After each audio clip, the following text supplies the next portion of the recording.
What does it take for a human mind to detach so completely from empathy that the suffering of others becomes meaningless noise? This question doesn't just haunt psychologists. It challenges the very boundaries of what we believe the human psyche is capable of. Robert Pickton, the man behind one of the most disturbing serial murder cases in Canadian history, was convicted of killing 6 women. But evidence pointed to far more, possibly dozens of victims whose lives ended in ways too brutal to fully comprehend. His crimes were not just acts of violence, they were calculated acts of erasure, committed on the isolated grounds of a pig farm, where lawlessness thrived in the shadows of society. Have you ever wondered what truly drives a mind like this? What fractures within a person allow them not only to harm, but to completely disconnect from the reality of their victims as fellow human beings? This isn't a story about evil in the abstract. It's a story about a human being, one shaped by an environment so devoid of empathy, structure, and connection that the lines between survival and cruelty eventually disappeared. Stay with me. The truths we are about to uncover go deeper than you might expect. Because to understand how a man like Robert Pickton came to exist, we have to return to the very beginning, to a childhood where isolation wasn't a consequence, it was the foundation. On the surface, Robert Pickton was invisible, a quiet, awkward man living on the fringes of Vancouver's urban landscape. His world was confined to the decaying walls of a pig farm, a place that mirrored his own psychological landscape, chaotic, isolated, and devoid of meaningful human connection. Behind those gates, society forgot him, and in that void, something dark began to grow, not suddenly, but slowly, almost imperceptibly, a psychological erosion shaped by years of neglect, humiliation, and emotional deprivation. If you value deep psychological exploration over easy answers, a like will help us continue unveiling the unseen layers of the human mind.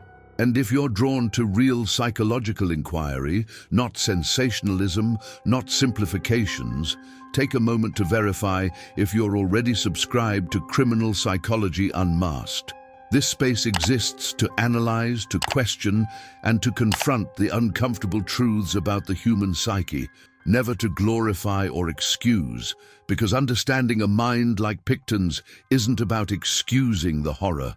It's about confronting the terrifying reality of how such horror is made. His childhood wasn't marked by ordinary hardship.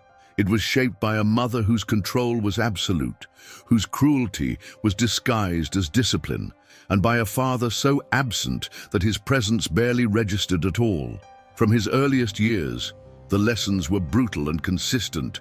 Connection was dangerous, vulnerability was weakness, and empathy had no place in survival. And this is where we begin, not with the crimes, but with the silent architecture of a mind built in the shadows. The transformation of Robert Pickton's mind didn't erupt suddenly. It was a slow corrosion, beginning long before a single crime was ever committed. In school, his presence was barely tolerated.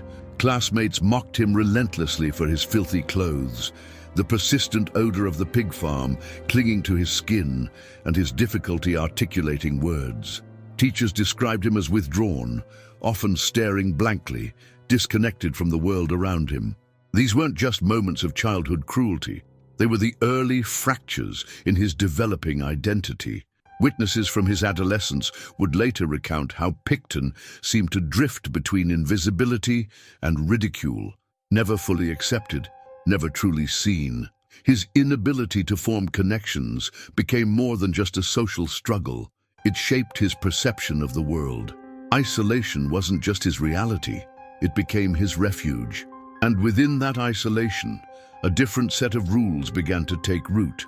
Rules where empathy was irrelevant, where the only control left was over the few things weaker than himself. During the trial, one of the most chilling revelations wasn't about the physical crimes themselves, but about how emotionally detached Pickton appeared when questioned about his victims.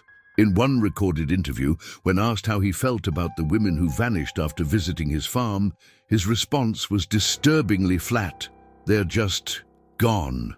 no sorrow, no recognition of humanity, just absence, as if they had simply ceased to exist. This mindset wasn't born overnight. It was the consequence of years where humiliation morphed into contempt, where rejection solidified into a silent internal vow. If the world offered no place for him, he would create one where he held all the power, no matter the cost. If this analysis sparked something inside you, leave in the comments. There's always a hidden layer. As Robert Pickton stepped into adulthood, something shifted, not in the way of healing, but in the evolution of his psychological defenses. He constructed what could only be described as a fragile mask of normalcy. The pig farm became more than just a source of income. It was the perfect backdrop for his growing detachment from conventional society. Locals described him as odd, but harmless, a man who was just a bit off. Someone who blended into the margins without drawing real suspicion. This wasn't accidental. It was the deliberate camouflage of a mind learning how to exist alongside society while cultivating a separate, darker reality. Beneath the routine of feeding livestock and managing the farm's filthy operations, a different kind of transformation was unfolding. As his isolation deepened, his interactions grew increasingly selective. He began frequenting Vancouver's downtown East Side, a neighborhood known for its vulnerable population of marginalized women whose disappearances wouldn't immediately trigger alarms. Witnesses from that period recalled how Pickton often presented himself as generous, offering rides, food, or work on the farm. On the surface, it seemed charitable, but behind this facade was a calculated strategy, a methodical way to lure those he perceived as disposable. During the trial, one investigator recounted finding personal belongings of missing women scattered among the filth of the property, hidden in plain sight. It was a chilling revelation of how seamlessly his two worlds collided, one functional, one predatory. When questioned, Pickton chillingly remarked, "I was just trying to clean things up, make the place tidy." His words were eerily consistent with his lifelong detachment, reducing human lives to mere clutter in the backdrop of his existence. This is the unsettling truth behind the mask, a carefully curated identity that allowed monstrous decisions to exist just beneath the surface of ordinary life. The transformation from isolation to predation was not abrupt. It was a gradual unraveling of boundaries that once separated intrusive thoughts from real-world actions. Robert Pickton's failures in forming meaningful relationships seemed to harden something inside him. His rare attempts at intimacy were consistently met with rejection or discomfort from others who found his presence unsettling. Over time, this persistent invalidation didn't just foster loneliness, it bred contempt. A dangerous mental shift began to take shape. If he couldn't belong to the world, then perhaps he could control fragments of it. The psychological evolution into sadism wasn't marked by sudden violence, but by increasingly calculated experiments in dominance. As revealed during trial testimony, victims were often lured with promises of safety, money, or work. But what awaited them was a reality far more sinister. Forensic evidence indicated that some victims were restrained for extended periods. Expert psychological analysis during the trial noted patterns consistent with sexual sadism, the deriving of gratification not merely from the act of killing, but from the prolonged suffering, humiliation, and absolute control over another human being.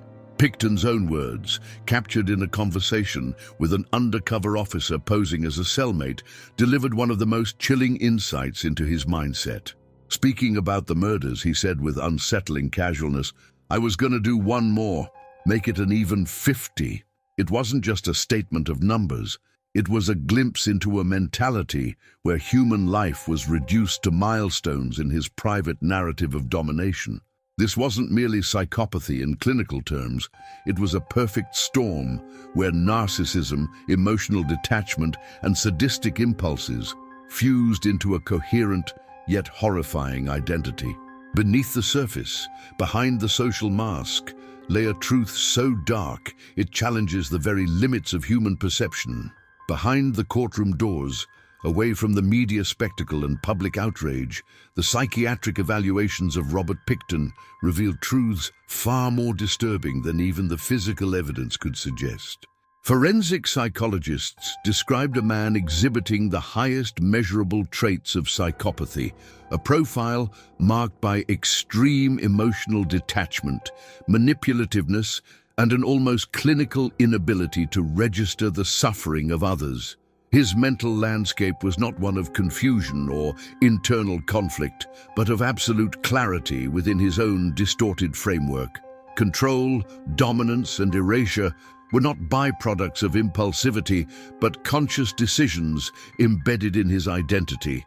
One expert witness during the trial testified that Pickton scored near the maximum on the Hare psychopathy checklist, a tool widely used to assess psychopathic traits.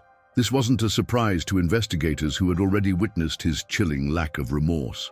During a taped conversation inside his cell, Pickton spoke of the murders with a detachment that bordered on the mechanical, saying, "That's what happens on the farm. Things get processed." It was a sentence that blurred the line between livestock and human beings, revealing the depth of his psychological dissociation. The debate within the psychiatric community was intense. Was Pickton solely a product of chronic emotional neglect, sustained humiliation, and a lifetime of isolation? Or was there something inherent, something inborn, that predisposed him to this level of violence?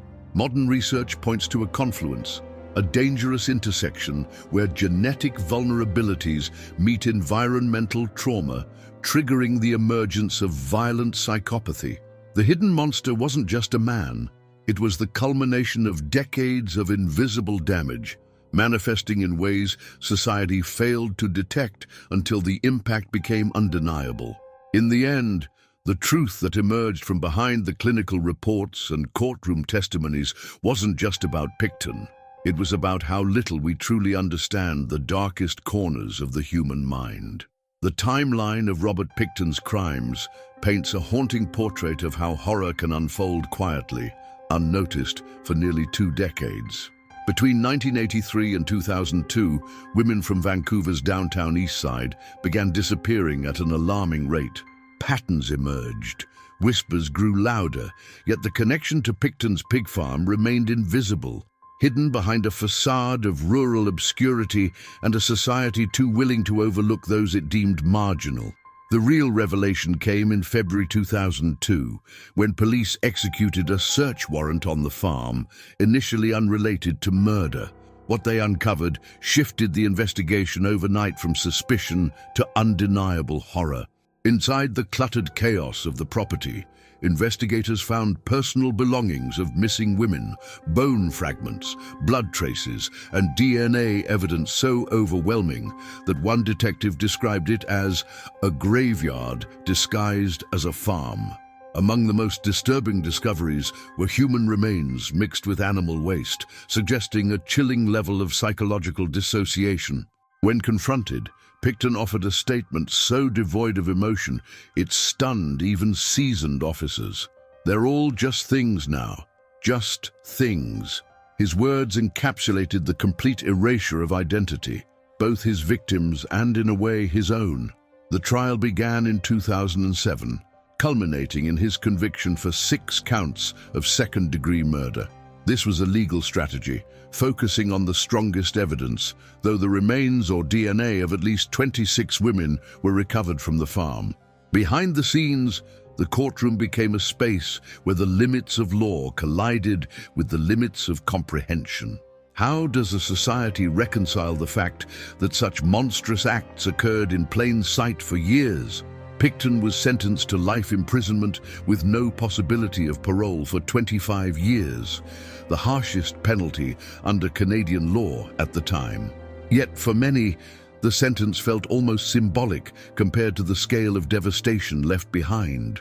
As the courtroom doors closed and the media frenzy faded, one question remained suspended in the collective psyche: A question that continues to haunt psychologists, criminologists, and anyone who dares to peer into the abyss of the human mind.